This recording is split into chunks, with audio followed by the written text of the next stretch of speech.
Kau boleh tengok. Besar-besar biji dia.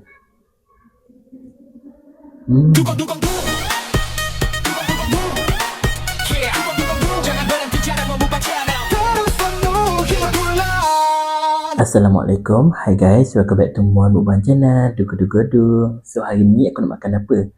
Hari ni aku nak makan barangan-barangan yang best untuk korang beli di Thailand. Aku beli apa dekat Thailand? Aku beli first ni kepingan kacang. Yang ni kulit limau bali yang dah dikeringkan. Dan ni ialah kepingan susu. So semua ni dah dikeringkan. Yang kita akan review lah macam mana rasa dia sedap ke tak. Harga dia sangat murah. Yang ni tak sampai RM15 je. Satu bekas ni tak sampai RM15. Sangat murah lah.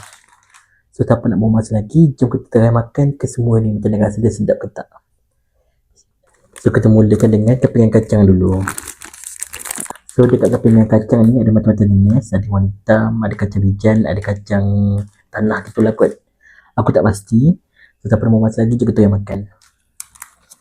Okay, kita try kepingan bijan dulu.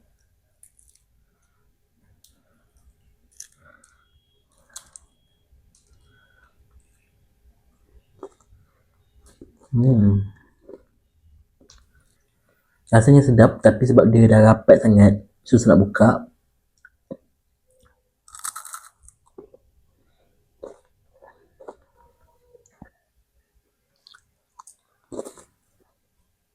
Okay, yang ni kacang hitam.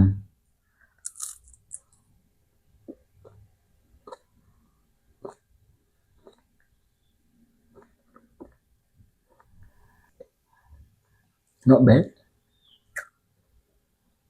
Tapi agak liat sikit lah. Sebab dia macam rapat sangat kan.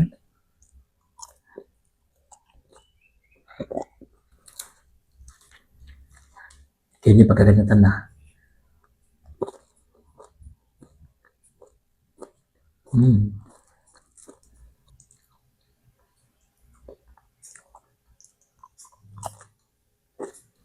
Yang kepingan kacang ni, harga dia dalam RM6 itu je.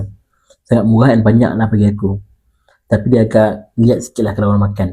Dia rangup tapi dia liat. Macam aku susah sikit nak kunyah. Seterusnya pula kita makan tembikar susu kering ni. Sangat murah. Harga ni bawah RM15 je. Kau boleh tengok. Besar-besar biji dia.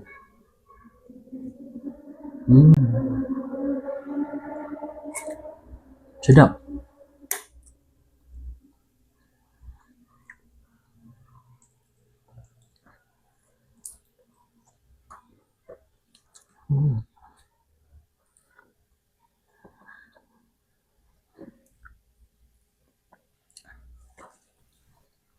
Siapa yang ngidam boleh makan benda ni.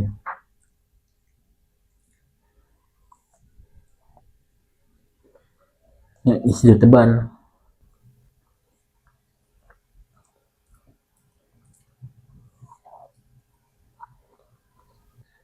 Sedap.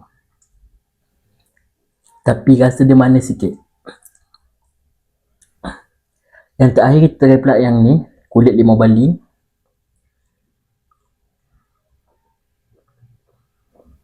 Yang ni masam-masam sikit.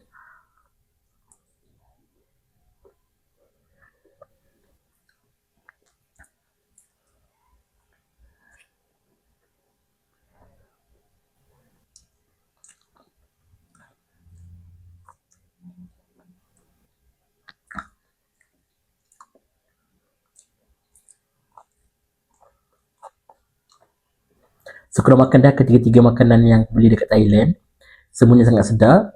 Yang ni manis, yang ni macam masam-masam sikit, yang ni rangup-rangup sikit. So memang sangat murah lah kalau kau beli dekat Thailand. Memang berbaloi, harga dia pun bawah RM15. Memang sangat murah.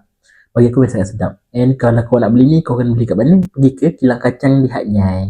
So kau setakat ni konten aku pada hari ni. Jangan lupa untuk kau like video aku, subscribe video aku, and share video aku ni pada orang lain.